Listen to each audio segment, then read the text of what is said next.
mga ka-mechanic, magandang araw po sa inyo lahat. At sana nasa mabuting kalagayan kayo, lalo na po sa ating mga OFW dyan. Mag-iingat po kayo palagi. Ano nga po pala, meron ditong nagpagawa na galing po sa ibang gawaan na barako. Bali po, na-lost com po siya. Bali, ano po pala, wala po kasi yun si tatay. Sinundo niya po kasi yung ate ko ngayon. Bali po, eto po, nagsabi na rin po kay tatay na bubuksan ko na rin po. Nagtanong din po kay tatay kasi kung ano po yan sila.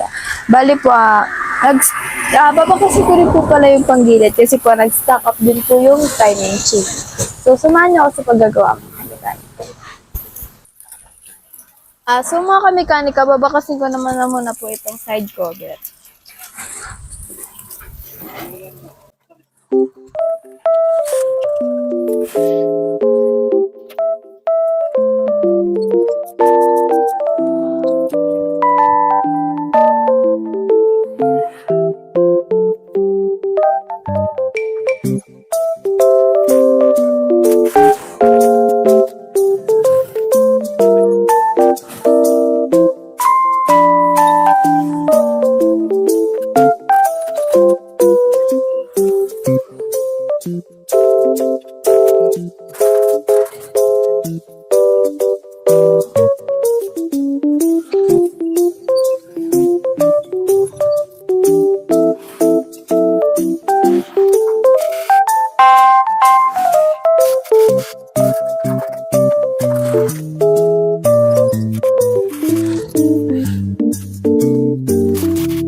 So mga kamekanik, natanggal ko na po yung cover tapos po, hindi ko po kasi maikot to para po ma-timing dito. Hindi ko po siya maikot kasi po nag-stock up na po yung timing chain niya.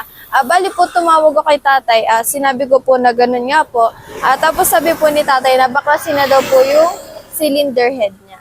So, babakasin naman na po natin. Ang una po natin babakasin dito yung upuan tsaka tangke.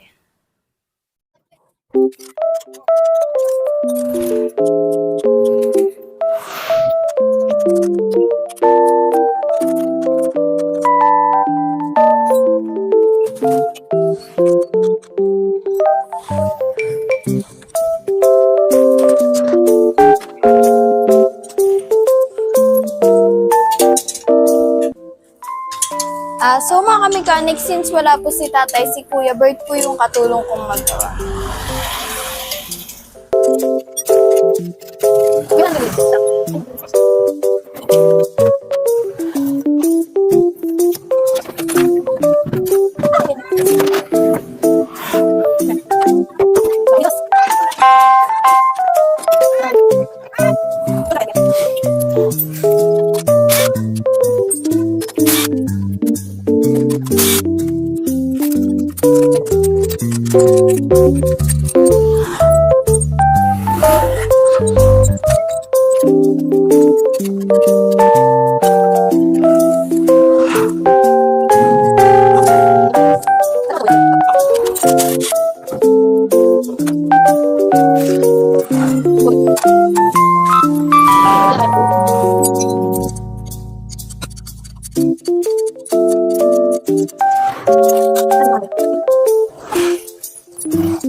So mga kamekanik, kaya po pala siya nag-stack up dahil din po sa sobrang higpit ng tensioner.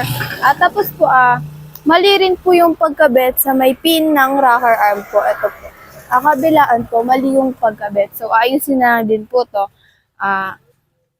Ayun lang po mga kamekanika. Samahan niyo po ako sa next vlog ko sa pagbuo naman po nito. So, bye-bye po!